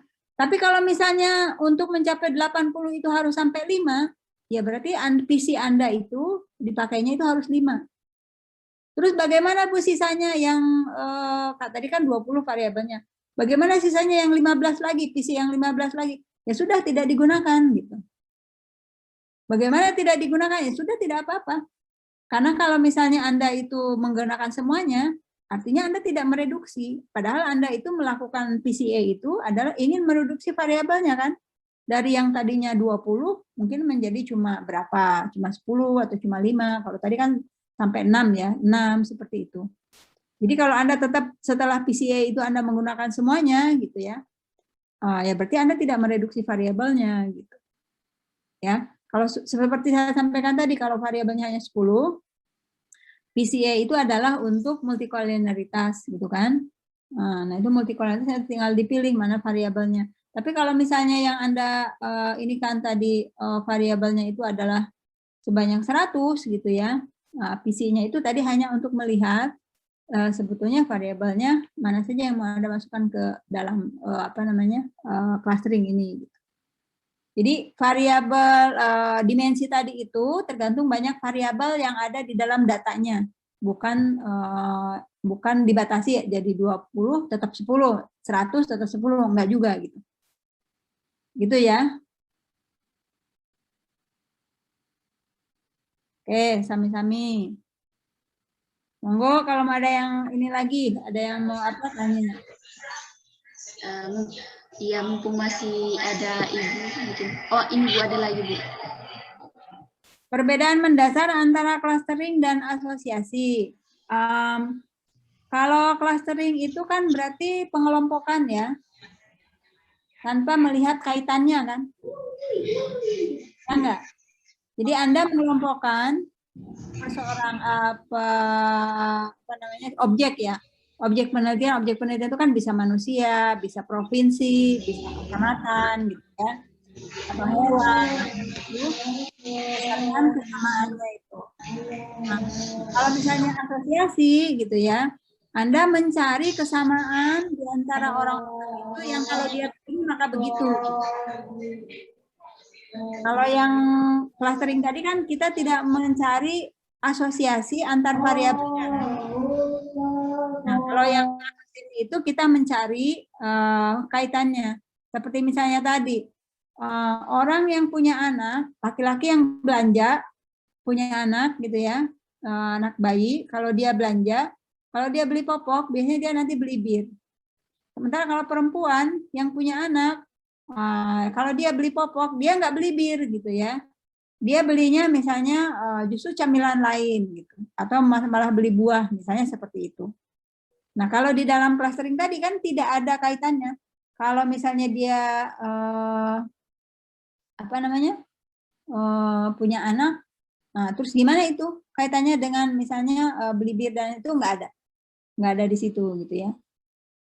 Jadi ini adalah suatu perbedaan karena di sana dia menggunakan mengasosiasikan antara perilaku satu dengan perilaku lainnya. Tapi kalau di dalam clustering itu tidak diasosiasikan antara perilaku satu dengan perilaku lainnya. Kemudian dari segi data juga, datanya biasanya beda. Kalau asosiasi itu biasanya lebih banyak ya ke arah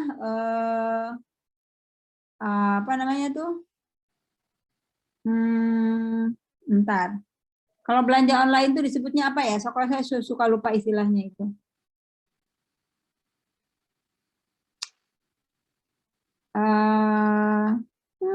Istilahnya apa ya? Bukan data marketing, data apa ya? Saya lupa istilahnya kalau begini.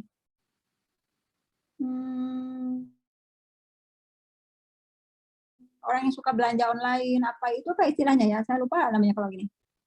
Ya taruhlah marketing gitu ya. Commercial buyer, bukan commercial buyer istilah. Ada istilahnya gitu ya.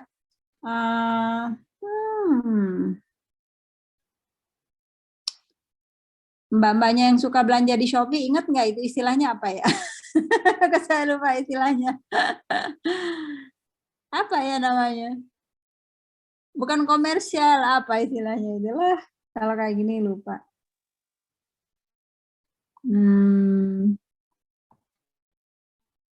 Ya, mungkin nanti saya kasih tahu Bu Kris kalau istilahnya. Jadi intinya biasanya datanya itu adalah data tentang orang-orang belanja gitu. Kalau dalam clustering itu tidak harus orang belanja. Bu, boleh enggak misalnya datanya itu adalah tentang kecelakaan. Kalau mahasiswa saya pernah misalnya menghubungkan antara pelaku kecelakaan, terjadinya kecelakaan jam berapa, usianya itu bagaimana, kecelakaannya itu tunggal atau itu bisa dilihat. Jadi kalau ada kecelakaan di sini gitu ya, misalnya di Jalan Kaliurang pada jam sekian, itu bisa dipastikan bahwa itu adalah orangnya mahasiswa atau pegawai. Nah, mahasiswa itu misalnya 80%, mahasiswanya 60%, pegawainya adalah kemungkinannya 40%. Jadi kalau misalnya, oh ada kecelakaan di Jalan Kaliurang kilometer sekian, paling yang pulang kerja bisa sampai seperti itu gitu. Tapi kalau dalam clustering kita nggak bisa sampai seperti itu. Gitu ya. Mudah-mudahan sih bisa terjawab. Kalau misalnya enggak, ya mungkin lain kali kita bisa diskusi lagi. Baik Bu, terima kasih. Mungkin lagi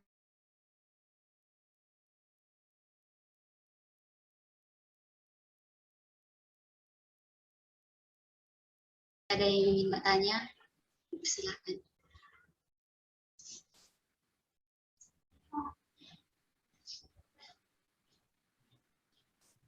Ayo teman-teman, mungkin mumpung masih ada ibunya, langkah kita ada kesempatan yang begini.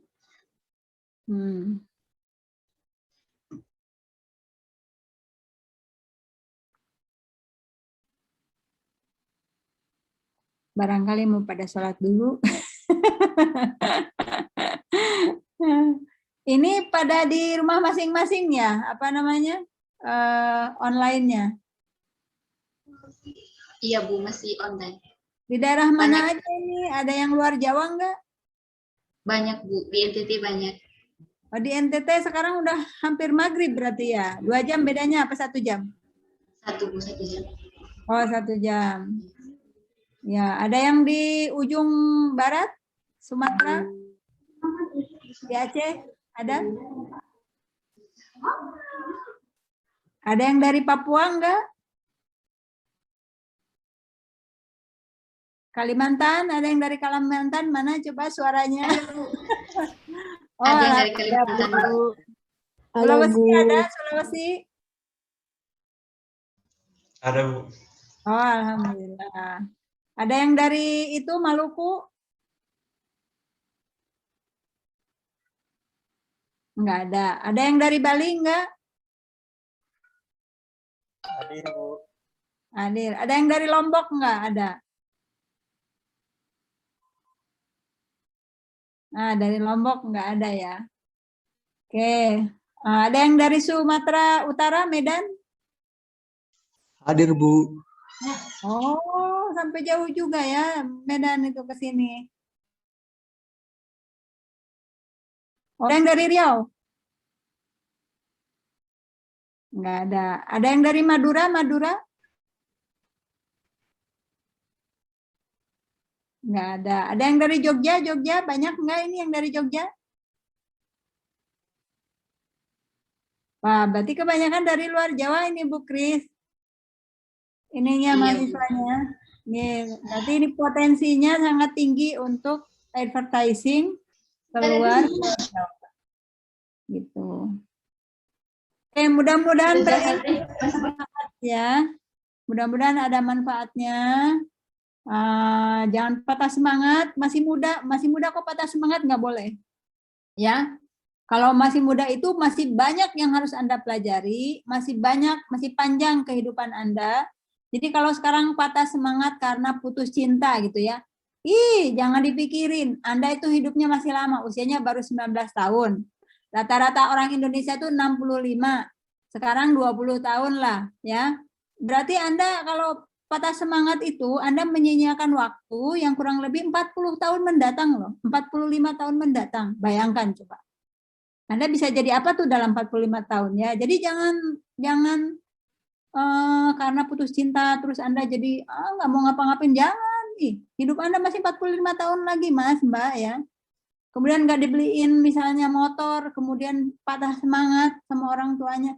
Jangan, masih banyak waktu Anda itu ya. Jadi Anda bisa menjadi apa saja kalau Anda mau.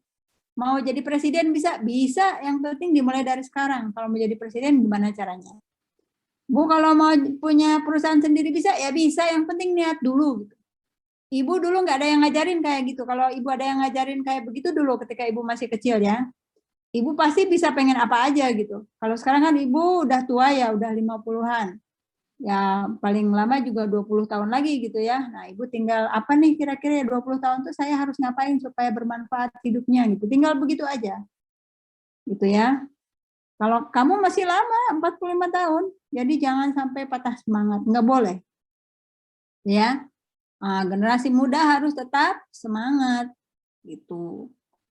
Dan ini meskipun kuliah misalnya tidak di negeri, gitu, saya juga di swasta ya, ininya ngajarnya sama seperti Bu Kris. Tidak apa-apa, mau di kampung, mau di kota, mau di pertengahan kampung, tidak masalah. Yang penting Anda mau seperti apa dan Anda mau bagaimana. Bukan ditentukan Anda dari kampung dan kotanya, enggak. Coba ingat-ingat ya, Pak Soeharto itu dari kampung atau dari kota? Dari kampung kan ya, tapi bisa jadi presiden. Pak Habibie dari kampung atau dari kota? Dari kampung. Siapa lagi coba? Nabi Muhammad aja, kalau Nabi Muhammad ya, kalau orang Islam. Dari kampung, dari kota? Dari kampung. Enggak ada ibu, enggak ada bapaknya. Gitu ya. Yang lainnya mungkin dalam agamanya masing-masing banyak contohnya gitu ya. Terus siapa lagi orang-orang besar? Itu siapa namanya? Presiden Amerika yang Barack Obama. Kampung atau kota? Dari kampung. Ibunya yang dari kota, bapaknya dari kampung, dari Afrika malah. Gitu ya. Jadi jangan merasa saya dari kampung, dari Jawa. Jangan. Saya dari luar Jawa, dari kampungnya, jauh banget, mau pulang juga berhari-hari, misalnya sampai 6 hari. Enggak apa-apa, enggak bisa ditentukan oleh seperti itu, gitu ya. Jadi Anda harus mau di kota, di kampung, di luar negeri, dalam negeri, mau di swasta, tetap aja, terserah Anda mau jadi apa. Ya. Mungkin itu dulu Mbak, kalau nggak ada pertanyaan lagi, Mbak MC. Iya Bu. Ya, terima kasih banyak nih. Untuk sesi tanya jawabnya saya cukupi. Terima kasih untuk para peserta yang sudah bertanya.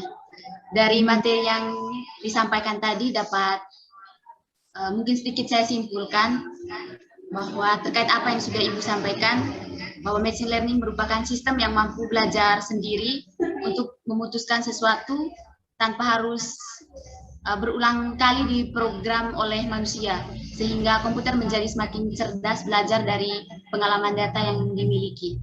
Jadi pada zaman sekarang bukan lagi manusia yang bekerja, melainkan dibantu dengan adanya machine learning yang dimana komputer yang mencari rumus atau polanya dengan belajar dari data.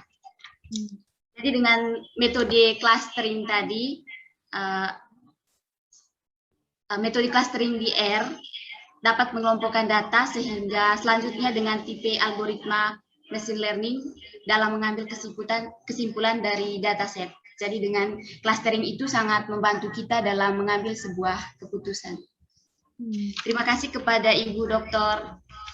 Teh Rohmatul Fajriah SSI MSI yang telah menyampaikan materinya. Semoga bermanfaat bagi kami semua. Dan terima kasih kepada para peserta yang telah berpartisipasi. Saya selaku MC mengucapkan terima kasih kepada semuanya dan mohon maaf bila ada kata atau tingkah yang menyinggung hati dan perasaan para peserta semuanya. Selanjutnya saya kembalikan ke MC.